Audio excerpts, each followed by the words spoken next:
Hey, welcome to Haphazard Homestead. I'm glad you're here. I like to eat a lot of wild plants. I have two strategies that I use most of the time. One says to go to a place and get an assortment of plants because usually there's quite a few different kinds that are ready to eat. Another strategy says focus on one plant that's plentiful. That's what I'm going to do today. I'm going to use that second strategy today and go out and forage for some hedge mustard, Sisymbrium officinale. I think it's an underappreciated member of the brassica family, one of the mustards.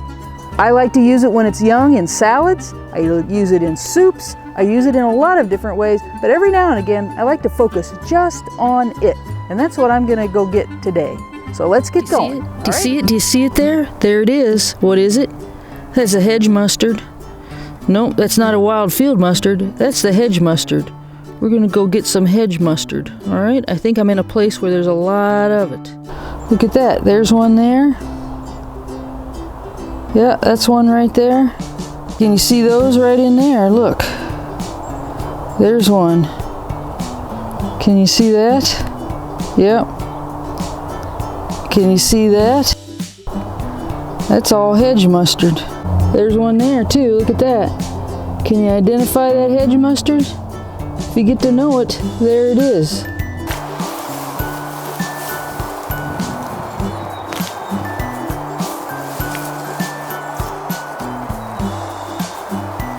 Tiny little root.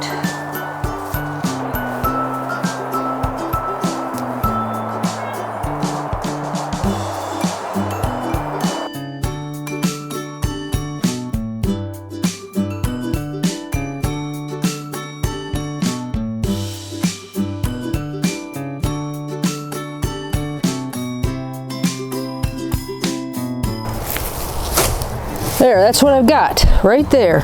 This is the biggest one I got, right here. I'm not gonna take the roots in. I'm gonna come up and just clean it right here. It's just, see how that starts to get stiff there? I'm gonna take that out. That's a good piece right there. What's it taste like?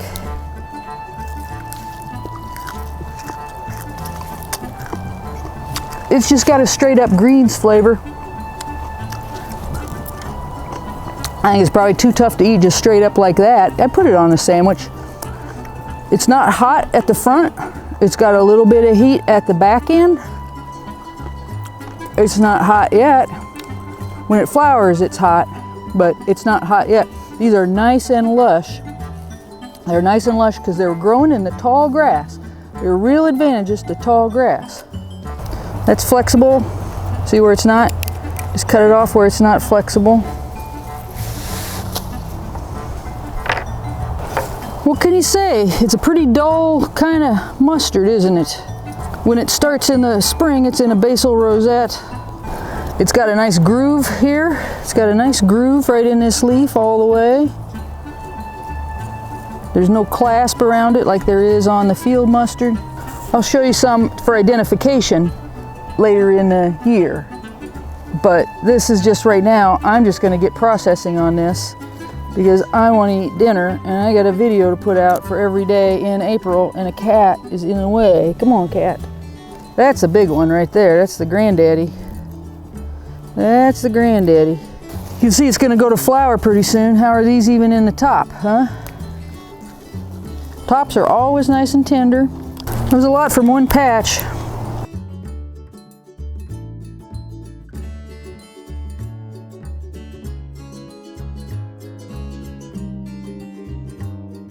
Try to keep it organized. It's going to make it easier in the kitchen.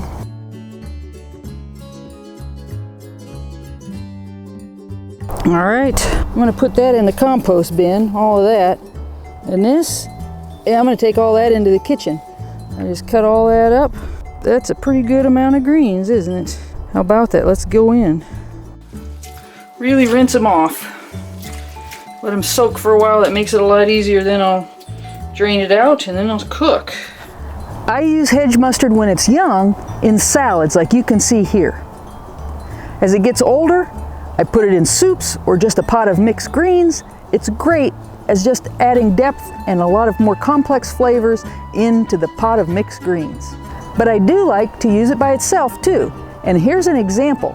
I just mixed raw chopped hedge mustard leaves, chopped really fine, with goat cheese and black pepper, and then put that on a baked homegrown russet potato. That was really, really good. That's worth doing. I'm gonna go make some dinner with some of this hedge mustard, and I'll make something else out of it too. I've got plenty for a couple of different meals. You'll see those coming up in future videos. I hope this helps you get to know hedge mustard and appreciate it a little more. It's a good, decent wild green that's out there just waiting for us to appreciate it. I hope things are going well at your place. Thanks for stopping by. If you like this video, I'd appreciate a thumbs up. And if this is your first time here, I hope you'll subscribe. Thanks for watching. Bye.